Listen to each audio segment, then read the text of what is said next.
पाकिस्तान हर मंच पर अपने आप को बेगुनाह साबित करने के लिए एड़ी चोटी का जोर लगा रहा है, लेकिन भारत की जवाबी कार्रवाई से पाकिस्तान चारों खाने चित नजर आ रहा है। अब पाक अधिकृत कश्मीर यानी पीओके के भीतर साफ तौर पर खौफ और दहशत देखने को मिल रही है। पाकिस्तान ने आतंकवादियों को पीओके के लॉन्च पैड से हटाकर सुरक्षित ठिकानों पर पहुंचाना शुरू कर दिया है, तो वहीं पर पाकिस्तान के कब्जे वाले कश्मीर में युद्ध की तैयारी को देखते हुए दरअसल मंच से पाकिस्तान के नेता ये घोषणा कर रहे हैं कि अगर भारतीय सेना आई और भारतीय सेना ने हमसे पीओके वापस भी ले लिया तो हम सब लोग पाकिस्तान भाग जाएंगे। ये बयान है वहां के नेता का, जो कि सोशल मीडिया पर खूब वायरल हो रहा है। दरअसल बालाकोट में ये जो बयान है वो दिया गया है एक नेता के जरिए, जहां मंच से लोगों को संबोधित करते हुए उनका डर, उनमें जो खौफ है भारतीय सेना का, वो साफ तौर पर दिख रहा है। और ये शख्स ये कह रहा है कि अगर भारतीय सेना पीओके में दाखिल होती है, अगर भारतीय सेना जो तैयारी कर रही है युद्ध की, अगर उसमें कामयाब होती है तो हम पाकिस्तान चले जाएंगे पीओके को छोड़कर। ये वहां के नेताओं के बयान हैं। तो इससे साफ तौर पर पता चलता है कि पाकिस्तान किस तरीके से घबराया हुआ है, पाकिस्तान किस तरीके से डरा हुआ है। और अभी तक भारत ने सिर्फ कूटनीतिक स्ट्राइक पाकिस्तान पर की है, कोई सैन्य कार्रवाई अभी तक पाकिस्तान पर, कोई बड़ी सैन्य कार्रवाई नहीं की गई है। और ऐसे में इस तरीके का यह डर है, इसमें जरूर कि पाकिस्तान घबराया हुआ, बौखलाया हुआ 3 दिन की एयर एक्सरसाइज कर रहा है, जिसके कारण उसने अपनी एयर स्पेस भी बंद कर रखी है। F-16, F-17, J-10C जो चीन के विमान हैं, 4.5 जनरेशन फाइटर एयरक्राफ्ट हैं, उनका इस्तेमाल कर रहा है ये दिखाने के लिए कि उन्हें डर है कि कहीं हिंदुस्तान उन पर हमला ना कर दे। उसकी वो तैयारी कर रहा है। वो करने दो, पाकिस्तान की मर्जी है, उसका एयर स्पेस है, जो चाहता है वो करे।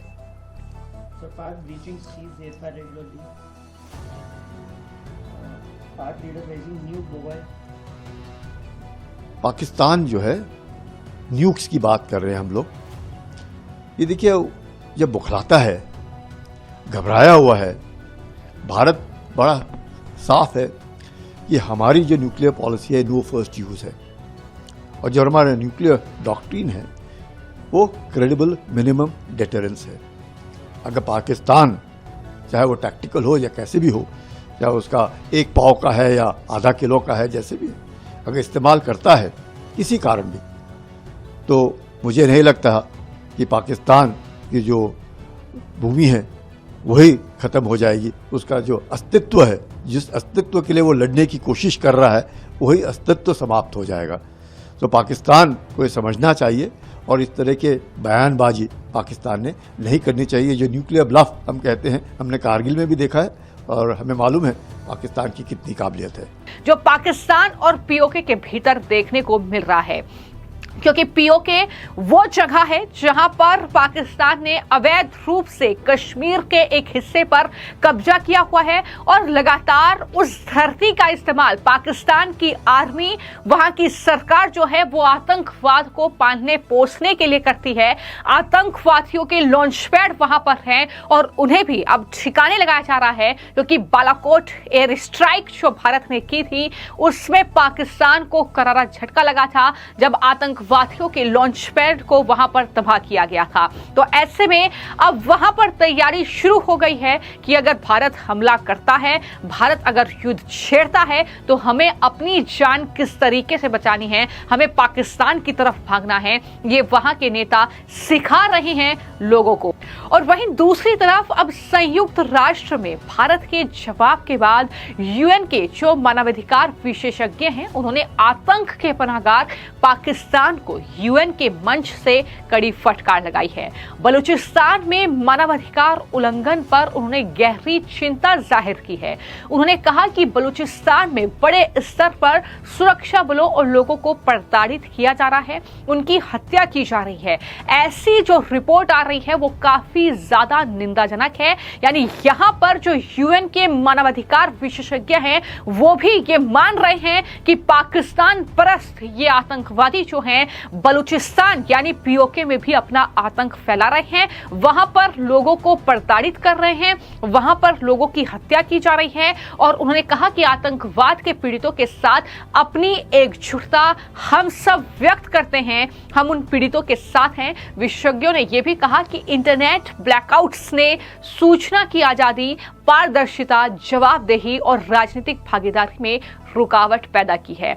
आतंकवाद का मुकाबला करने के लिए सभी उपायों में हमेशा अंतर्राष्ट्रीय मानवाधिकारों और मानवीय कानून का सम्मान किया जाना चाहिए, ये यूएन के विशेषज्ञों की तरफ से बयान दिया गया है। यानी यूएन का वो मंच जिसका इस्तेमाल पाकिस्तान करना चाहता था कश्मीर पर अपना हक जमाने के लिए, ये कहने के लिए कि कश्मीर हमारा है, लेकिन वहां पर पहले भारत ने पाकिस्तान को बेनकाब किया इस पूरी पहलगाम की आतंकवादी घटना को लेकर। और वहीं पर फिर उसके बाद अब यूएन के जो मानवाधिकार विशेषज्ञ हैं उन्होंने बलूचिस्तान में मानवाधिकार उल्लंघन पर गहरी चिंता व्यक्त करते हुए ये चेतावनी एक तरीके से पाकिस्तान को दी है और ये बताया है कि जो पाकिस्तान का कब्जे वाला कश्मीर है यानी पीओके में जो बलूचिस्तान का हिस्सा है वो दरअसल वहां पर लोगों को प्रताड़ित किया जा रहा है, वहां पर लोगों की हत्याएं हो रही हैं, वहां पर मानवाधिकार का उल्लंघन हो रहा है और पाकिस्तान इस पर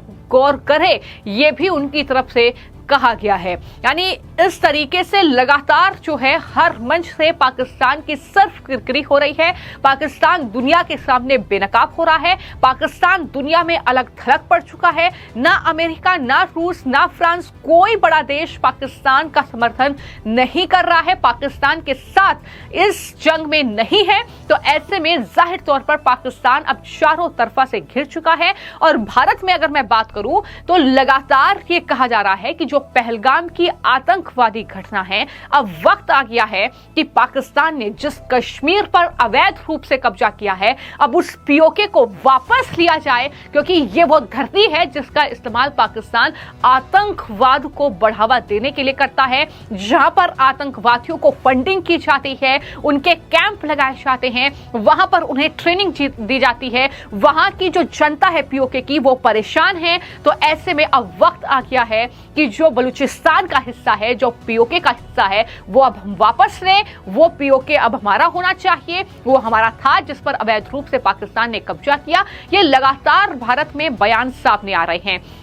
लेकिन मैं आपको यह भी जानकारी दे दूं कि जब से ये पूरी जंग कहीं ना कहीं एक तरीके से पाकिस्तान के साथ देखने को मिल रही है, जब से भारत ने कूटनीतिक तौर पर कई बड़े फैसले लिए हैं पाकिस्तान को लेकर, तब से कहीं ना कहीं पीओके को लेकर पाकिस्तान डरा हुआ है। वहां के जो एक्सपर्ट्स हैं वो ये कह रहे हैं कि पानी रोककर जिस तरीके से पानी छोड़ा गया है झेलम नदी से, वो पीओके में बाढ़ जैसे हालात पैदा कर रहा है। तो ऐसे में भारतीय सेना आसानी से पीओके को वापस ले सकती है।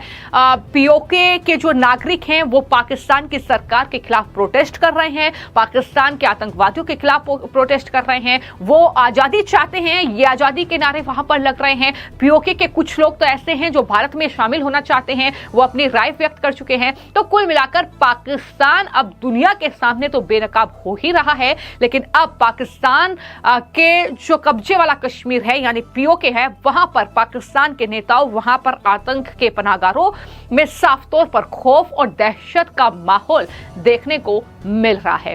फिलहाल आपकी इस खबर को लेकर क्या राय है, मैं कमेंट बॉक्स में जरूर लिखें। धन्यवाद।